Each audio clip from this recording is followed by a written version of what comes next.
Hello guys! Hello! Earth Signs, Virgo, Capricorn, Taurus. Welcome dito sa aking channel, Kapalaran 888. Welcome! Alamin natin kung anong messages, vibration, gabay energy para sa lahat. This general reading, so pwede kang makaresonate. Thank you sa lahat ng mga sumusuporta dito sa aking channel. Doon sa mga bago kong subscribers, thank you sa inyong lahat guys. Okay.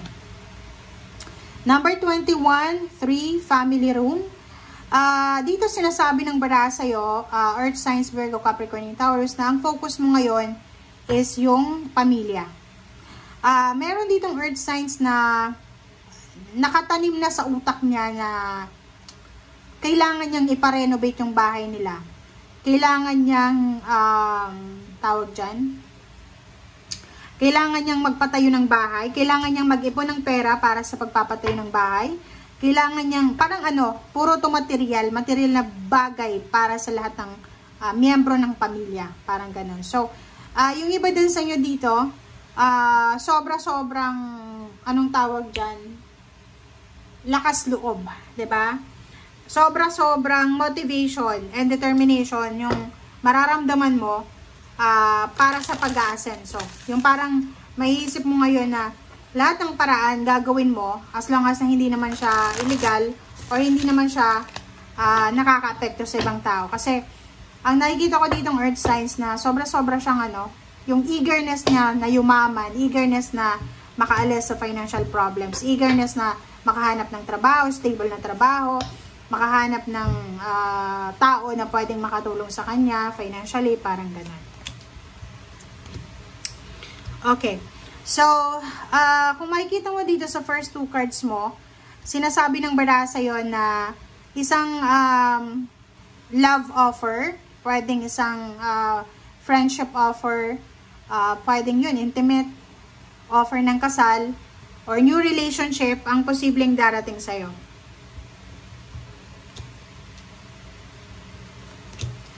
Okay, next card, sinasabi ng bara sa'yo dito na meron kang, kumbaga, kinakatakutan para sa pamilya mo. Natatakot ka para sa health ng parents mo, kung may parents ka pa, ng siblings, or natatakot ka para sa stability ng pamilya. 'Di ba? Yung parang tumanda ka or lumaki ka na nakadepende ka sa magulang mo, sa kapatid, or sa kapamilya. Yung parang, ang strength mo talaga is family. Sinasabi ng bara sa'yo dito na yun yung kinakatakutan mo sa ngayon. Seven of Pentacles, sinasabi ng Seven of Pentacles dito na meron sa inyo dito na, yun na nga, ikaw to, naghihintay ka ng pera, naghihintay ka ng breakthrough mo, naghihintay ka kung kailan ka matatanggap sa trabaho, kung kailan ka makakapagsimulang makapag-ipon ng pera, kailan mo ba masisimulan yung plano mong pagpapatayo ng bahay, kailan mo ba masisimulan yung plano mong pagnenegosyo, pagkakaroon ng anak, ng pamilya, or anything na stable. Okay. The World card. Wow. So, meron ditong Capricorn energy. Okay. So, meron sa inyo dito na Earth Signs, Virgo, Capricorn, and Taurus na meron kayong napaplano or pinaplano na pagta-travel, pag-migrate sa ibang bansa, paglipat sa ibang bansa kung OFW ka na, or lalo na yung mga nasa Pilipinas, gusto yung itry yung pagta-travel sa ibang bansa or yung pagtatrabaho sa ibang bansa. And, ang nangyayari dito, hindi mo ito pwedeng, or hindi mo ito, maaaring hindi ito matuloy na plano mo dahil sa isang tao. Kung ikaw ay Capricorn, pwedeng ikaw yung dahilan ng, kumbaga, hindi pagtuloy ng plano ng pamilya mo. Or pwedeng ikaw yung humahad lang. Or pwedeng kung ikaw ay Virgo and Taurus, isang kapamilya, ang posibleng humahad lang sa'yo sa mga plano mo. Lalo na kung plano mong mag-travel. Nakikita mo to na 10 of Wands tsaka Temperance. Sinasabi ng baraha, meron ditong Earth Signs, Virgo, Capricorn, and Taurus na pagod na siya sa kanyang obligasyon. Okay? Sinasabi dyan sa'yo ng 10 of Wands na to na ang bigat-bigat na ng mga pinapasan mo. Okay? Pwedeng namumroblema ka na sa pera, May pinag-aaral ka ba? May pamilya ka na pabigat? Parang ganon. Nandito yung temperance. Sinasabi ng temperance na kailangan mong magpasensya. Kailangan mong magpasensya kasi wala kang ibang gagawin kundi magpasensya. At ang 10 of Wands na to, sinasabi ng 10 of Wands na yan na yung kumbaga obligations, yung mga duties and responsibilities na pinapasan mo sa ngayon, matatapos din yan. So, hindi ka dapat kumbaga like for example, eto yung situation mo. Halimbawa, meron kang obligasyon sa pamilya as breadwinner, tapos gusto mo nang mag-asawa. Wala kang mapag-iiwanan ng pamilya kasi pag nag-asawa ka, may iba ka ng pamilya, sino na yung breadwinner sa family?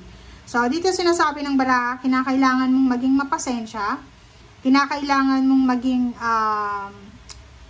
kumbaga kalmado sa lahat ng oras, sa lahat ng mga actions mo. Page of Cups, sinasabi ng baraha sa'yo na for the next coming months or years, may mga possible changes sa usaping relationship dito. So, maybe, hiwalay ka na sa karelasyon mo, may bago kang relasyon. Okay? And, 7 of Cups, sinasabi ng baraha sa'yo na in the next years, siguro yung iba sa inyo dyan, magka-boyfriend and girlfriend pa lang sa ngayon, live-in partner. Sa mga susunod na taon, doon mo marirealize na etong kasama mo sa ngayon ay hindi pala talaga siya yung para sa'yo. Pwede yung iba, ang rason kung bakit magbabago yung mindset nila, it's because of financial. Pwedeng marirealize mo na tamad itong asawa mo, itong kalibin mo, itong boyfriend-girlfriend mo. And sa mga susunod na buwan, you will have the choice and option. You will have the courage talaga na, kumbaga, matagal mo na itong gustong gawin eh. 'Di ba? Yung makipaghiwalay, hanapin yung relationship na para sa'yo, or kumbaga palayain ang sarili mo sa mga stagnation, sa restrictions, or sa kung ano pa man na hindi maganda. Okay? And sinasabi ng baraha sa'yo na if ever lang na in the near future, makuha mo yung minamanifest mong financial prosperity and abundance, kailangan mong kumbaga balanse ng pera mo. Okay? Like, kahit sabihin natin na kumita ka ng sobrang malaki, na promote ka, naging OFW ka, lagi mong ilalagay sa isip mo na kahit gaano karami yung pera, pag hindi ka marunong gumamit nito, kung hindi ka marunong mag-manage, mauubos at mauubos yan. So, kailangan maging patience, kailangan mong magdahan-dahan. Okay? So, thank you guys for watching. Bye!